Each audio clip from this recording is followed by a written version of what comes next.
Well, Nina, so excited to have you as a guest on Mic Drop Events. And before we get started talking all things events, this is the icebreaker question for you. So, for anyone watching or listening, one of our favorite icebreakers, and this is for you, Nina, because you don't even know it's about to come.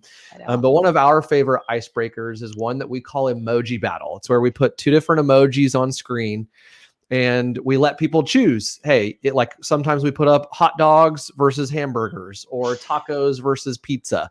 So my one for you, imagine that you've got two different emojis on the screen. Would it be music or would it be movies? Which one would you choose? Music. Why? 11 times out of 10. Well, Okay. actually, so growing up, interestingly enough, I didn't have TV or internet, or I grew up in kind of a remote place. And so I didn't have any of that type of like creative stimulation. However, I came from a very musical family. My brother is actually a professional pianist and a studio, session musician, and I was in these choral groups growing up. I sang at Symphony Hall. So music is very, very near and dear to my heart, even now, even though obviously I don't do anything that robust outside of karaoke these days. But yeah, music 11 times out of 10, I'm going with music over TV or movies. Yes. Well, and now it begs the question, if you had to choose a song to sing karaoke to, like right now, what would it be? I might have to go a little Mariah Carey. I feel like it's a crowd pleaser. Even if you're not like nailing every note, you want to pick songs that lends itself well to audience participation. So I'd have to go an MC song, I think. Yes, Mariah Carey. Well, my sister's go-to, as a side note, is not Mariah Carey, but you made me think of it. Do you remember the movie Mulan, like the original movie? I never And saw it, but I no, know certainly of. I'm telling you, I'm not really like a TV okay, movie kind of gal. But yes, that's I why do you know chose of music. Mulan. I know of her. Yes, That's why you chose music. that's right. Well, hers is the song from Mulan when it's "I'll Make a Man Out of You" when they're like going through like training and stuff like that. And you said it's kind of a crowd pleaser, which my sister swears by it because she said no matter where you are, you get at least like 90% of the crowd singing that song. So I love that. We're kindred spirits, she and I. We have the same philosophy. That's really good to hear. yes. Yes, 100%. Some people go for like no, this is like my song. Some people go for like, no, this is the crowd song. Yeah. Which Yeah. I'm always in service of the crowd. I'm like a true hospitality person. I'm like, I am here to serve you and your needs and desires. And that's a perfect segue into now we get to talk about things hospitality and events. So, Yeah. for those of you listening, watching this video, if you're new to Nina, I'll give her like her bio at the end, but you're the director of event and experiences, correct, at Alyce? Yep. Yes, awesome. And when Nina and I were talking before the podcast recording, before this video and this podcast, we are like, well, what could we talk about all things events? And one of the things that you said that you guys have been doing at Alyce, specifically for generating new leads, even for your company, is you have helped Alyce realize, hey, there's 3 categories of events that you have identified that work really well for getting new clients. So what 3 types of events do you oversee for the event experiences at Alyce? Yeah, absolutely. It might be helpful if I kind of share the origin story too, because while this is how we've ended up finding our secret sauce of event blend, it may not be for everybody. I think context is king or queen in this scenario. So when I joined up Alyce just about 3 years ago, we were pre-Series A, so obviously very early staged. We had really no foundational demand channels stood up at that point in time. Again, hopefully what I'm sharing, people can be like, yes, been there, or I'm currently within it, right?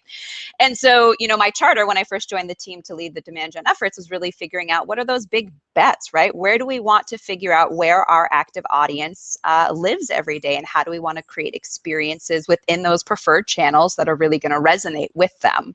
And so, of course, we stood up everything from site to SEO to paid acquisition to events to content and kind of everything in between. And really early on, we realized that events was one of the premier channels or premier avenues in which we could create this really personal connection with our audience, and delivering those personal moments of kind of surprise and delight and unexpected experience is really a cornerstone of our brand strategy. So that was really important to kind of marry those two things authentically. And so as we realized that events was really mission critical to our go-to-market strategy, over that time, I've since specialized my own focus and my team's focus to be exclusively on our hosted event strategy and our sponsored event strategy. So to kind of address your first question there, Sean, when we think about what are those three different buckets, well, we think about them actually almost in a funnels application. And so the first type of experience is really generating moments in which our target audience, whether those be prospective clients, existing logos, we really want to give them an opportunity to meet Alyce. And meet Alyce is really that top of funnel brand awareness, positive brand recall experience that we want to deliver. And that's very much not just a lead acquisition play, of course, right? Your expectation is that you'll get to drum up a lot of conversation and, ideally transition those at-bats or those relationships over to your sales counterparts. But really that's a big brand awareness play. And when I think about over the course of the year, how many experiences we either host or sponsor, that makes up maybe about 40 to 50% of that overall mix. And then ideally do you have a question or you want me to keep going? Well, I love a couple of the things that you said, like before you get into like explaining a little bit deeper, one of the things that you said is like, how do we create these experiences for our customers? And then one thing that you said really stuck out to me, it's unexpected experiences is part of your brand strategy. Now, did you just come up with it on the spot or have you guys discussed this at length?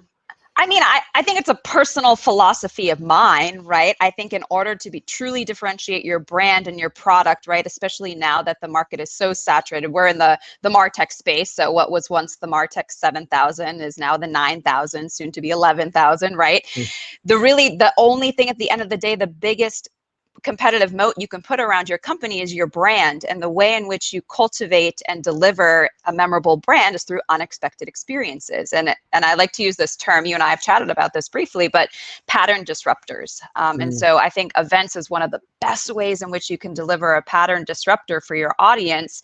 And what I mean by a pattern disruptor is something unexpected. It's something that truly makes them stop in their tracks and reread that email or download that piece of content or whatever the end outcome is that you want to kind of optimize the experience for. Like it's so good, it is so eye-catching, it is so like stop me in my tracks worthy that it makes me want to lean in. I was actually having a conversation with somebody recently, and he really kind of astutely talked about, I think there's this misconception right now in selling and marketing and servicing that your audience is too busy. They're too busy to download your white paper. They're too busy to register for your event.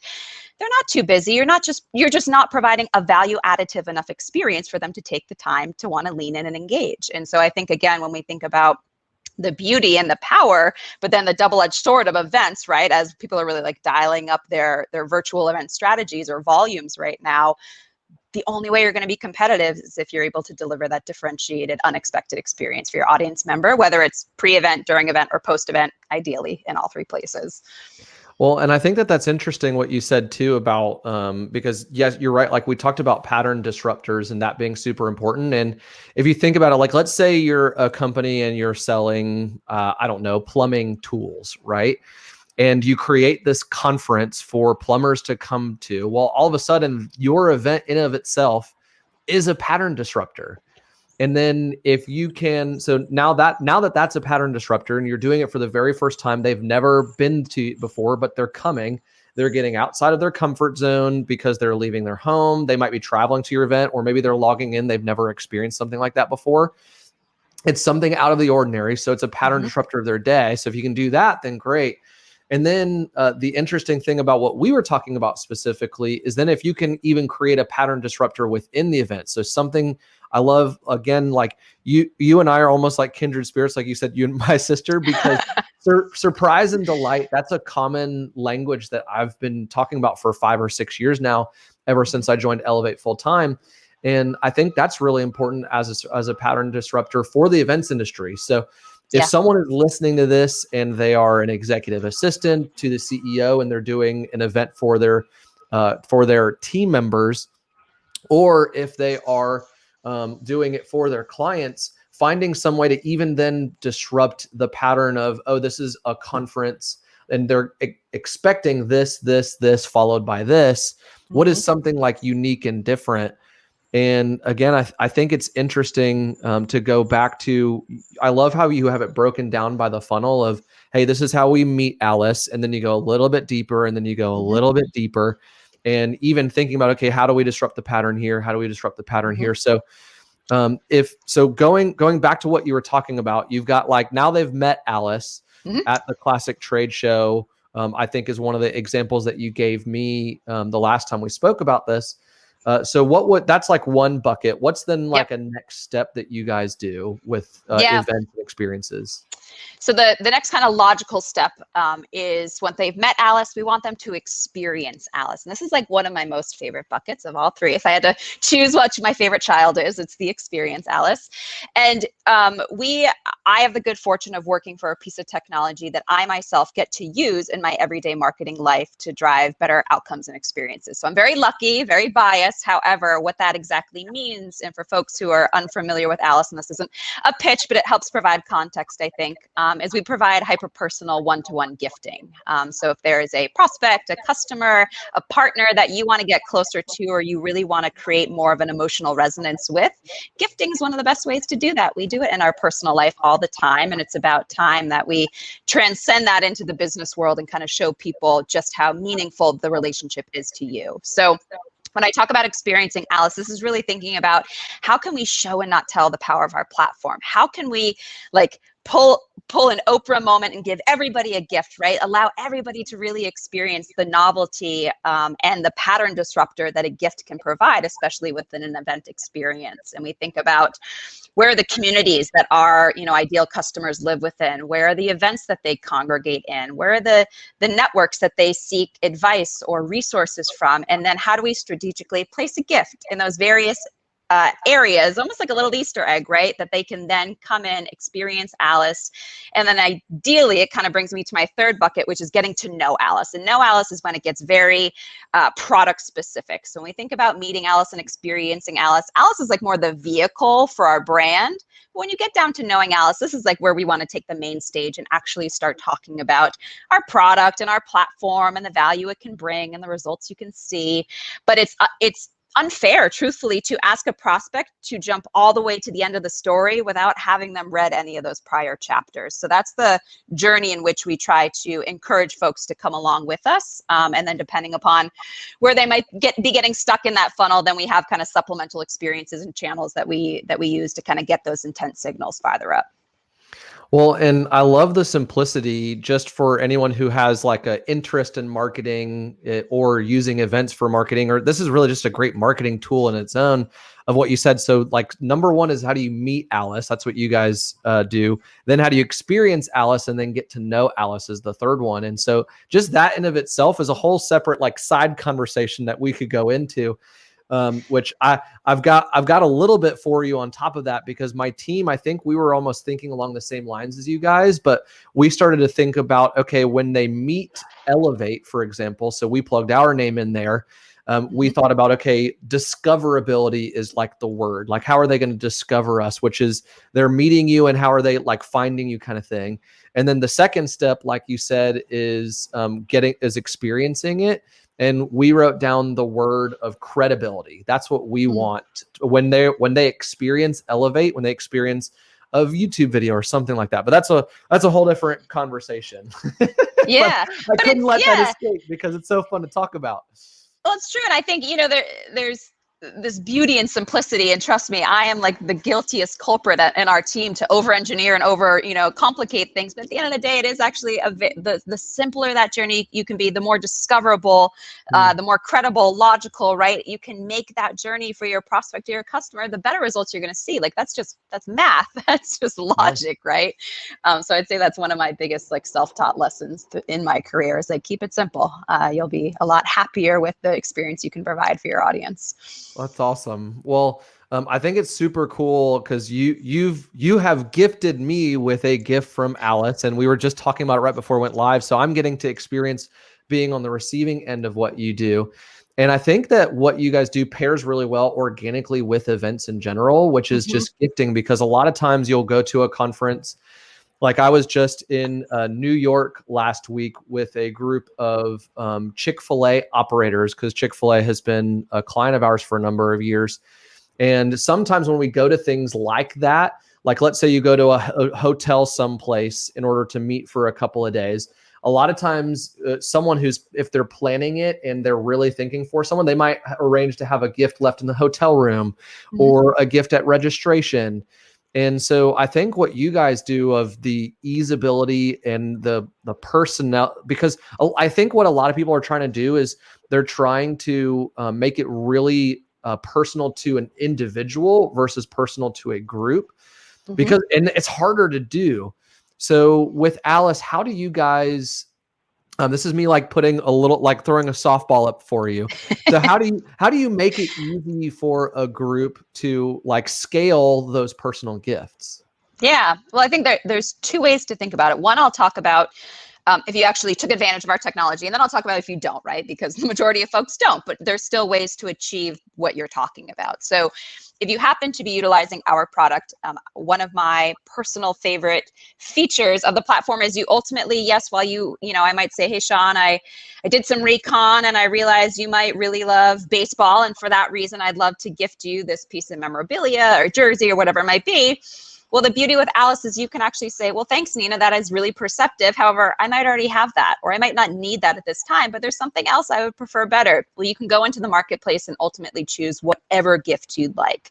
And that power of choice, like whether it's in gifting or it's in anything, like that is truly going to be the standout differentiator between what you're serving up and what your competitor is serving up. And I mean that even in like, you have a chat bot on site, it's like, give them options, right? Don't go in for the jugular and be like, would you like a demo of our product? Well, no, give them a variety of choice. Seek to understand, what they're craving, what they'd like next, and then offer that up to them. So that's like, we talk about the softball. That's the softball. If you get to use Alyce, and you get to take advantage of that power of choice. However, when I think about folks who don't utilize a piece of technology to help scale some of these efforts, I think there's still a lot of potential for people to think about how can gifts thematically tie in with the overall experience that I'm creating. And so whether you are, and this is a good example, I just did a gift campaign for a partner of ours.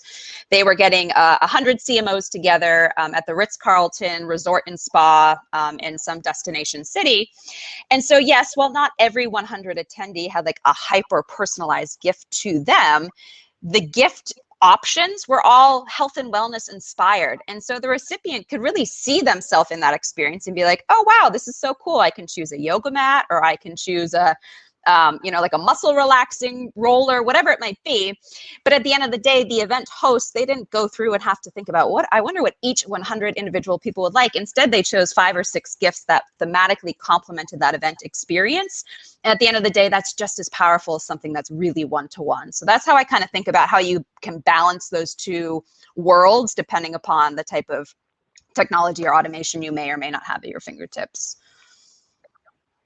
That's really cool. That's really cool. And it makes me think about 2 different things. So like going back to the example last week. So Billy and myself, we were in New York with this group. And so if you have access to something like this, you can use it as a follow-up tool, right? So after the event, if you're putting this on for someone, you can follow up with them and send them a link and say, hey, based upon this, so the event was, it was called Tranquilo, which is the Spanish word for tranquil, peaceful. And the whole theme was about basically getting like headspace and kind of clearing out and refreshing and taking a deep breath. And so what you're saying, you can afterwards follow up and say, hey, here's a choice of options that relates to the theme of the event. So that's a really cool asset for it. And then the other thing that I was thinking about too is our founder president, Billy, was with a group at a pharmaceutical convention in Las Vegas a couple weeks ago. And so what you're talking about also is maybe the previous example that I gave is like, they've already been to your event and you're following up with them. And then what this would happen is if they come to your booth and they want to, and they experience something or they hear something and you get their contact information, you can gift them something as a token of goodwill, an establishment. You could even use it to not bribe them. Bribe them is kind of the wrong word, but incentivize them, we'll say, to meet with you afterwards, right? You can just say, hey, if you meet with me, I'll send you a gift, like that kind of thing. So are those a couple of the practical ways that people are using what you guys do? 100%. And I think about even more so in that latter example you talk about, like gifting is a really great way to drive in-event engagement. And so it's not even having to wait for the pull through after the fact, but instead thinking about how can I utilize gifting as a way to get people to my booth, to take some sort of action inside of my booth. For instance, in the early days of Alyce, when we were balling on a budget, so to speak, we didn't have a ton of money to throw around for these large trade show activations. Well, what we had done is I was going to say our mascot, our logo, I guess it's a mascot, is a hummingbird.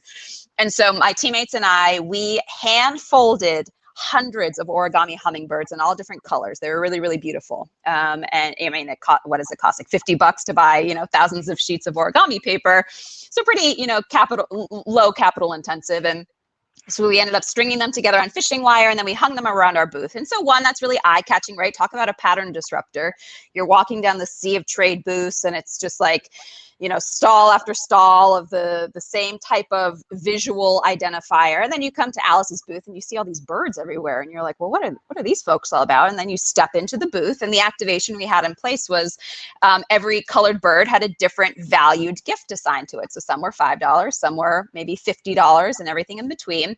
And that was really fun because people felt like they almost felt like a carnival, right? They got to be a part of an experience. They weren't being like talked at or pitched to. Instead, we were inviting them in to participate in something with us. And then after the event, of course, we sent all the the yellow birds, their $5 gifts, and the purple birds, something else. But the reason that I share that example is, one, I think there's kind of this misconception with gifting that the more valuable the gift, like the better impression it will leave. Well, that's actually far from the truth.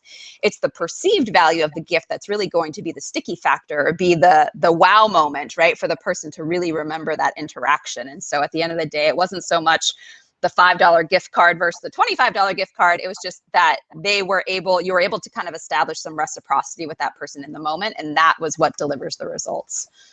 And I think that that's something powerful. What you said too is the invitation to bring them in and let them participate. Because if I had to write like a memoir about my personal life, it would probably be called like The Power of an Invitation. Because it is so important to remember that, hey, rather than like stand there and talk to them about like how their life could be better, like that is a pattern disruptor, inviting them in. I got to go to South by Southwest a couple of years ago before the pandemic struck. And it was really fun being able to go to different people's experiences around the city of Austin, Texas, and see what different groups are doing. And then even with some of our own clients, for example, we like to design the space that invites them in. And then there's different ways that they can do things that relate to the brand so that they can do exactly what you're talking about. So if they're a fast food or a quick serve type restaurant, how can they sample the food and then do something experientially that is really fun? And then what we do as well is literally verbally inviting people in. So having a person on the microphone, drawing people in, and then a person on the microphone to lead the experience and to say, hey, here's what we're doing. And that invitation to bring them in, and then someone to like lead the whole thing. Because when you invite someone in, like if I invite someone in for my wife and I, they want to know like, okay, well, do I take my shoes off here? Yeah. Like if they just want to know like what is expected of them. And so you need a tour guide. Exactly.